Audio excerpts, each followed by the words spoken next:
My name is Elena Kovačikova, and this is my PhD student Dorothea, and let us introduce ourselves a bit for a while. We come from Slovakia. We are very proud to say that it's the heart of Europe, although it's a very tiny, small country, which is a third of Istanbul, actually, of the size, you know. So, and first of all, I'm very grateful to our hosts that we could experience your wonderful country, wonderful people, wonderful food, and it's our first time being in Istanbul, so we really envy you, this city. And we've been here for a week with our students, and I'm very happy to see them as well. So these are students from Nitra, from our university. So we are from the Faculty of Education, Department of English Language and Culture, and I'm the head of the department, and I'm also a teacher trainer. And I've been teaching English for 25 years to many age groups and lots of purposes, and I majored in English and music, and therefore my workshop after will be about teaching music, because I started CLILing even before I knew that it's called CLIL. And well, I will ask Dorothea. Actually, first I wanted to continue with what you started with, that tandem teaching is actually my dream, you know, that you mentioned that you are the university where you teach the content and language teachers are together, which is for me the ideal case of a CLIL lesson. So I'm very happy to be in tandem with my PhD student here. So Dorothea, can you introduce yourself? Yes, hello, good morning. My name is Dorothea Bagalova, and I'm a second year PhD student, with Elena being my wonderful supervisor. I'm also from the Department of English Language and Culture. I majored in also double major of English and biology, so I will be having the biology workshop later. I always looked for ways how to connect these two, and I came across bilingual education and even CLIL. And thanks to Elena, our department, and the COST and CLILNetLE network, I became familiar with concepts such CDFs, as will be described in a second.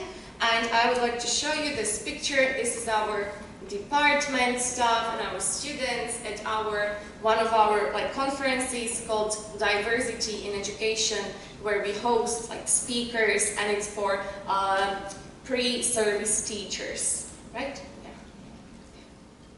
Yeah. We can move on.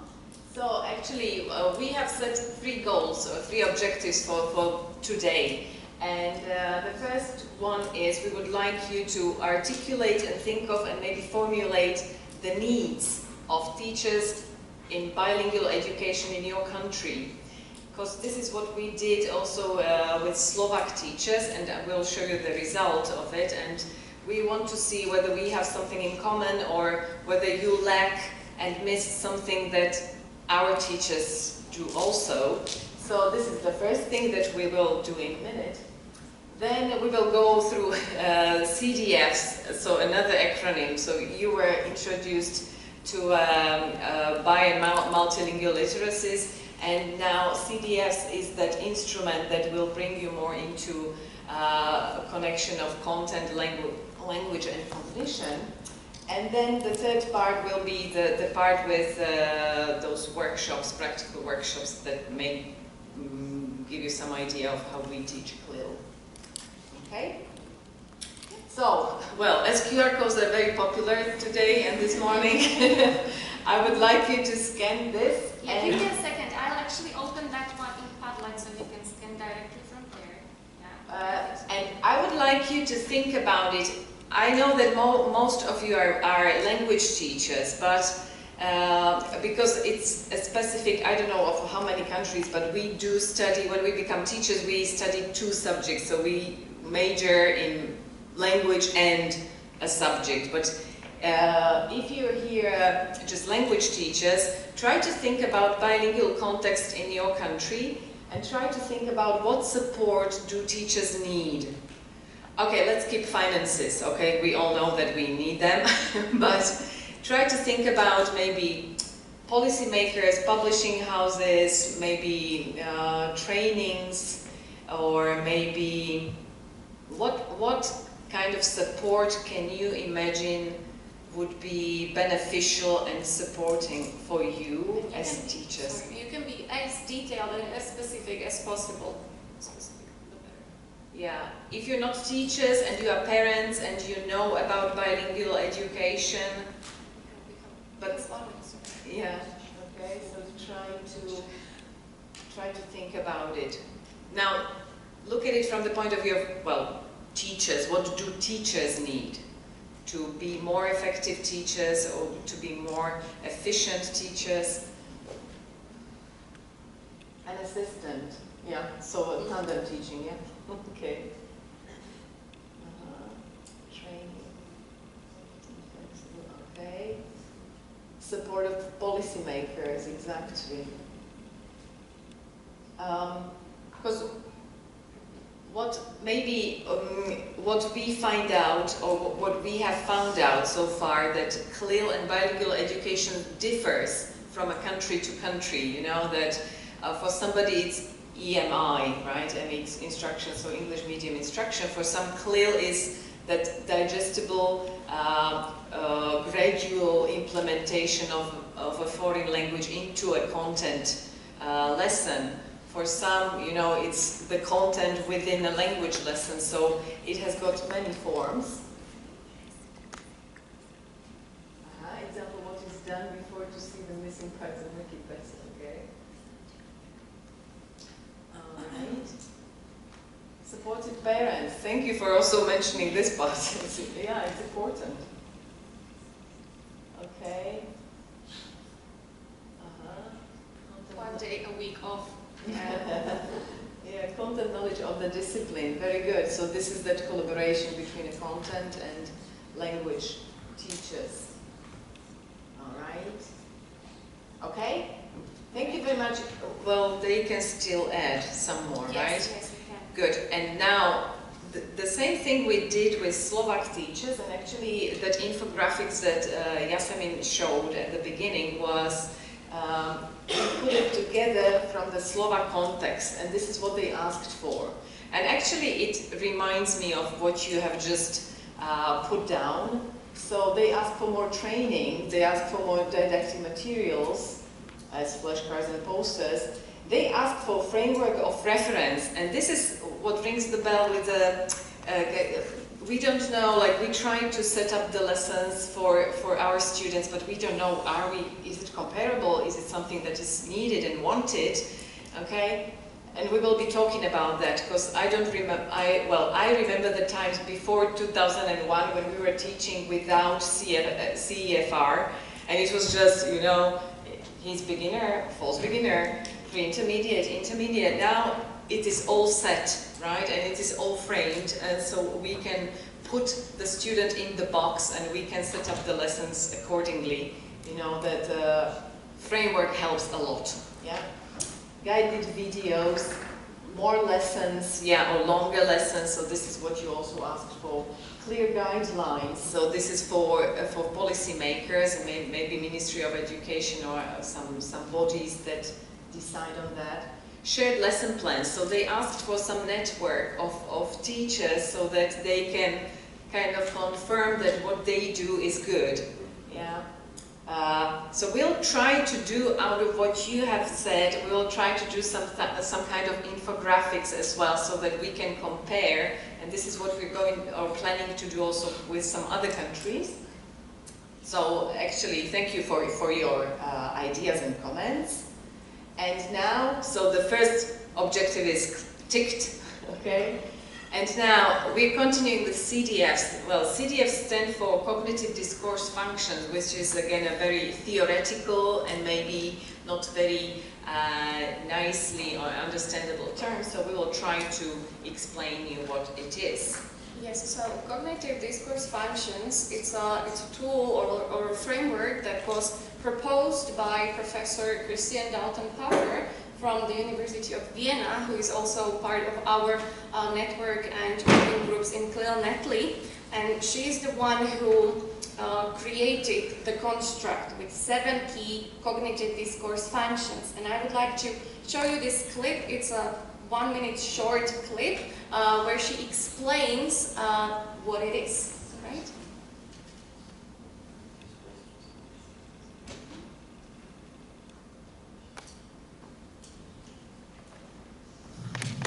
Well, this construct is a reaction to the fact that content teachers have always found it difficult to take on board their role as language educators.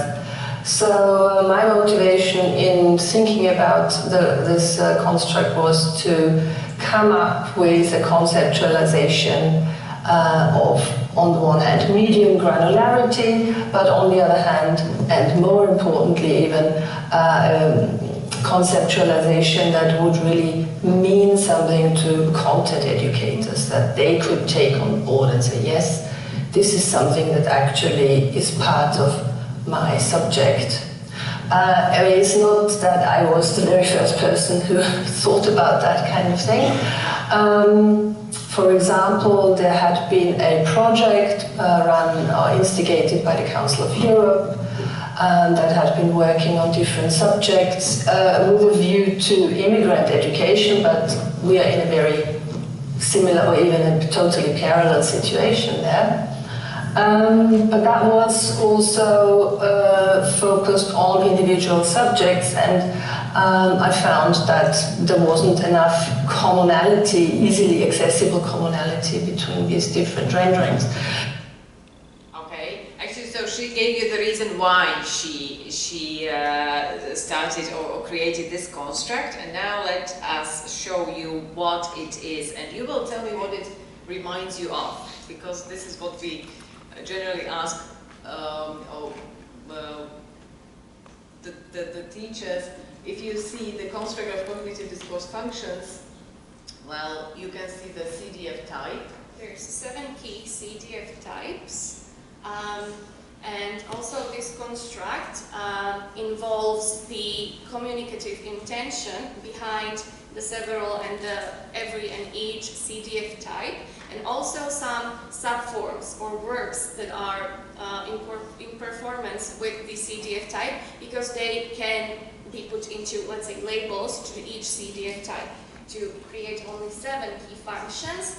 There is also its subforms that can be used in order to identify each CDF type. Okay, when you look at this and thinking of your theoretical background or pedagogical education when you were becoming teachers or when you were trained to become teachers, what does it remind you of? Exactly, Bloom's taxonomy.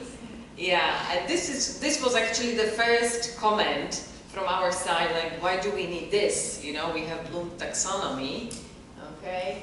And but this is actually, Bloom's taxonomy is about cognitive skills, so it's about thinking, okay? CDFs is that bridge towards the content and language. So how, through the language, you can express something with the vocabulary of the content subject, or with the language from the content, so from those literacies. How can you express and how can you reach that cognitive thinking development, okay? So how it is actually transparent or how it is accessible. Okay. Even as the professor said herself, it's nothing like new. It's not something that she individually created, but she added the aspects of the language and the content into the cognition. Okay, we can move on. Okay. Well, in the other video, she just she explained. We can skip this, but she explains how she was doing actually this. That she went to the classes of maths, biology, and she was trying to get the verbs or commands of the teachers, and she tried to decode it, like what they meant by these instructions, what did they go for in their students' action and also thinking. So this is all the videos are in the CLILNetLE website, so once you find some time and you are interested, you can find it out for yourselves. And this is actually the CDF poster that we that was created in Madrid University within the CLILNetLE network project. And this is what we applied for the first time in Leiden, in the teacher training course, and we applied it in one bilingual school where we tried to observe the lessons and we tried to find out which CDFs were developed. I'm very happy that you are taking a picture of this because you may use it also with our workshops, because this is what we want you to try out. Once we are teaching, you will try to see and you will try to find out which of these CDFs actually we develop with our students. I was in the group within the teacher training in Leiden who interviewed the Dutch teachers, and when you ask a person, do you use CDFs or cognitive discourse functions in your lessons or classes, I'm not sure if I would be able to identify what they are, but once we showed them this poster, yes, this is what I do, this is how I give tasks and verbalize the tasks to my students, this is what I ask them to do. And what I like about this poster, that it's a bit different from the construct itself, because it does not show each CDF type like in order or in hierarchy, if I may, because that is not the point. None is better than the other. It's not like ordered, let's say. Okay, so yeah, superior to the other. And this is maybe also the difference between Bloom's taxonomy and the CDFs, that there are no subordinates. Okay. Okay, so this is just a recap that it's not a new construct, so this is how it was developed, and I'm not saying it's the last one. It is again just the stage within the content, language and cognition process, and maybe, you know, something new will become or will be found out and explored later. Yeah. So we had cognition, language, content, and all together. Yeah, in the fourth step. Good. Okay. So within the working group 2 of the mentioned CLILNetLE network, we work on using the CDFs in specific subjects. More specifically in mathematics, history and science as subject and scientific literacies. And we created grids and descriptive tools how to use the CDFs and how they can be assessed. Now this tool is being validated, but I wanted to show you what we did and maybe why we did it. So this is just example of the CDF type define. So I will not be going through all of them, but this once again is available in the FIDRA repository or on the CLILNetLE webpage. So each CDF type also has a descriptor for B1 and B2 CFR level. Like what the students should be able to do or provide within the language and the content.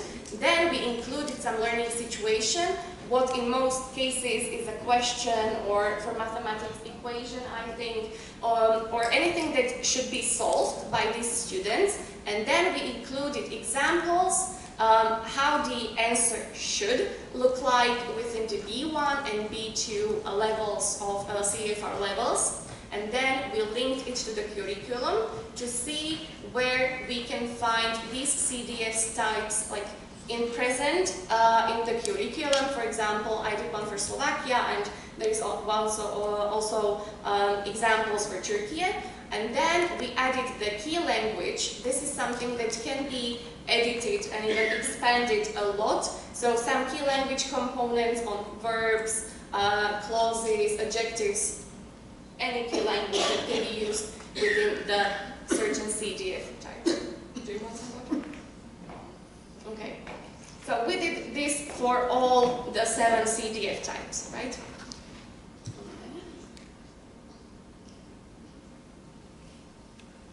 Okay. And this is once again to summarize the types of CDFs that we have. And I once again like this because it's not in order and it's like a circular situation, a moment, And in ideal class or in a perfect class, you would not just use one. And I'm sure that you are not using just one of them, but more, maybe all of them in a class. And when you see the like performative verbs or its subforms, I think it's something that you use daily. But now we know that they are called, how they are called? CDFs. CDFs, right, yeah, cognitive discourse functions. Okay. Okay, I'm sorry. Well, we cannot say that it's just positive and it's just beneficial. We have come across lots of challenges in finding, and especially with specifying and finding the CDFs in students' works and also in teachers' works. So, as you can see, we had problems to find out what is explore, what is describe, what are the differences. I never get the report right. Yeah. So. Yeah. So there are still some things that need to be even cleared out to us, because we are just in the process of being trained in it. But there are some functional overlap that can be discussed within with the experts. Also with ambiguous labels, so it's the same thing, and unclear expectations. So sometimes teachers, they express that they want to develop something else, and through the command words they use, they actually develop something totally different. Or sometimes what happens is that teachers ask for developing something, and students, they ask them to describe something, and students start reporting, let's say. Yeah, so this is why I find it really necessary to know about this construct, to use it intentionally, at least from the side of the teachers. And this is why we are trying to disseminate it a bit, because it's important for us to set up the goals and go to it intentionally, so that we know what to expect from the students. And to end on a bit positive note, here are some benefits that we found while working with this construct and with the CDFs. So they're very adaptable across diverse educational settings and also levels. As you saw, the grid was created for CFR levels of B1 and B2. I, for my dissertation, am working with lower secondary level, where I would like to try and adapt this grid to A1 and A2 levels in the future. They are very practical. They share foundation for not only educators but also for researchers. They're integrative. You can use them in any of the subject-specific courses. And what I like the most, that CDFs, for me personally, perform the I in CLIL, the integration and implementation, and they can be the bridge among the cognition, the language, and also the content within CLIL and bilingual education. Okay. So, and now, okay, so this is our contact, and I hope that we will have some time to talk about it in the end, within the wrap-up session. And now our colleague Elena is going to show us how to use the CDFs in science, right?